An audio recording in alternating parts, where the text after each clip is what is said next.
వచ్చిన తర్వాత నిరుద్యోగ ప్రతిష్టం వచ్చిన వెంటనే ఇక్కడ మాత్రం కింద నుంచి అవునవును క్రమంగా చేశారు.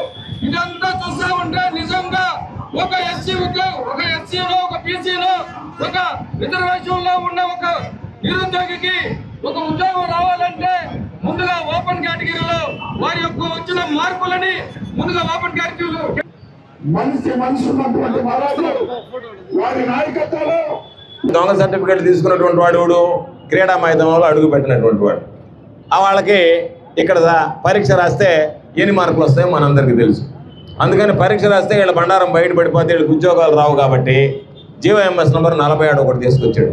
దాన్ని Andhra Pradesh state service and subordinate rules సాధారణ పరిపాలన విభాగం ద్వారా దాన్ని తీసుకొచ్చి అసలు వీళ్ళు పరీక్ష రాయాల్సినటువంటి పని లేదు, నేరుగా దొంగ సర్టిఫికేట్లు ఎత్తకపోతే వీళ్ళందరికీ ఉద్యోగాలు ఇవ్వచ్చు అని 400 మందికి ఈరోజు మీరు ఉద్యోగాలు ఇచ్చినటువంటి మాట వాస్తవమా కాదా? దానికి సమాధానం చెప్పమంటున్నాం.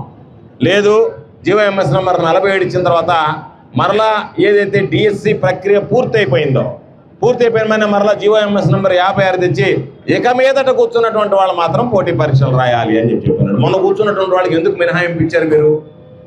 ఎందువల్ల వాళ్ళకి సంబంధించి పాపం డిఎస్సిలో కష్టపడి చదివినటువంటి వాళ్ళకి ఎందుకు అవకాశం ఇవ్వలేదు? బంగారు పథకాలు సాధించినటువంటి క్రీడాకారులు ఎందుకు వెనకబడిపోయారు? వాళ్ళందరికీ మీరు పంపించి రమ్మని చెప్పి లాస్ట్లోకి వచ్చినప్పుడు మీరు వెయిటింగ్ లిస్టులో ఉన్నారు, అసలు లిస్టులో మాకు లేరండి. ఎందుకంటే అసలు లిస్టులో క్యాష్ ఇచ్చిన వాడు మాత్రం పోయారు, క్యాష్ ఇవ్వలేనటువంటి వాడు అసలు లిస్టులో నుంచి వెయిటింగ్ లిస్టులోకి వచ్చాడు. ఆడియో క్యాసెట్లు ఉన్నాయి, 15 లక్షలు 20 లక్షలకు బేరం ఆడారు నీకు పోస్ట్ ఇస్తామని.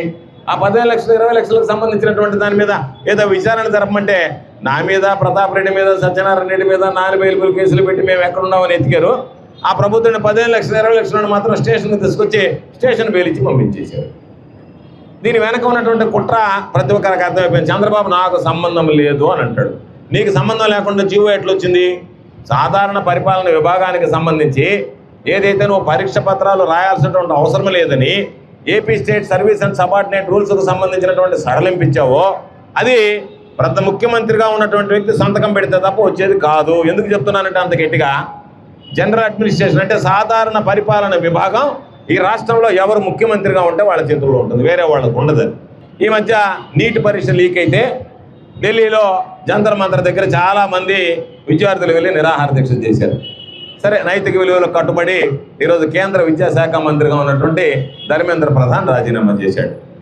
ఈ దేశంలోనే బహుశా నేను అనుకుంటా ఈ ప్రపంచంలోనే నైతిక విలువలు లేనటువంటి కుటుంబం ఏదో ఉందో అంటే అది నారా కుటుంబమే, చంద్రబాబు నాయుడే.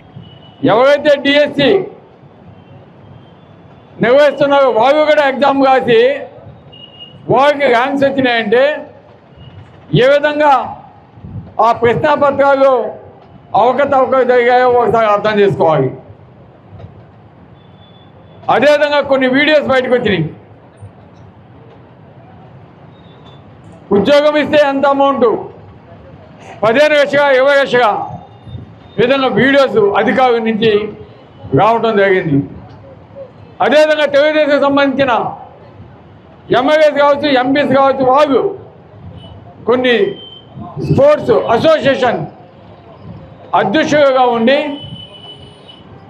వాళ్ళు ఉద్యోగాలు వారి ఇష్టానుసారం సర్టిఫికేట్స్ ఇచ్చి స్టేట్ అండ్ నేషనల్ ఎవరు పార్టిసిపేట్ చేసిన వాళ్ళని కూడా పక్కన పెట్టి లోకల్లో కాన్స్టిట్యున్సీ ఎవరు డిస్ట్రిక్ట్ లెవెల్లో పోటీ చేసి పోటీ జరిపినట్టు చూపించి వారికి సర్టిఫికేట్స్ ఇచ్చి ఉద్యోగాలు ఇచ్చారంటే, అదేవిధంగా వికలాంగుల కోటాగా కూడా ఏ విధంగా అవకతవకలు జరిగాయో కూడా వాళ్ళు ఇక్కడ పక్షపాతం చూపించి ఉద్యోగాలు ఇచ్చారంటే ఈ డిఎస్సీ నాగా లేదా అవినీతి డిఎస్సీ అనగా ఒకసారి ఆలోచించాలి.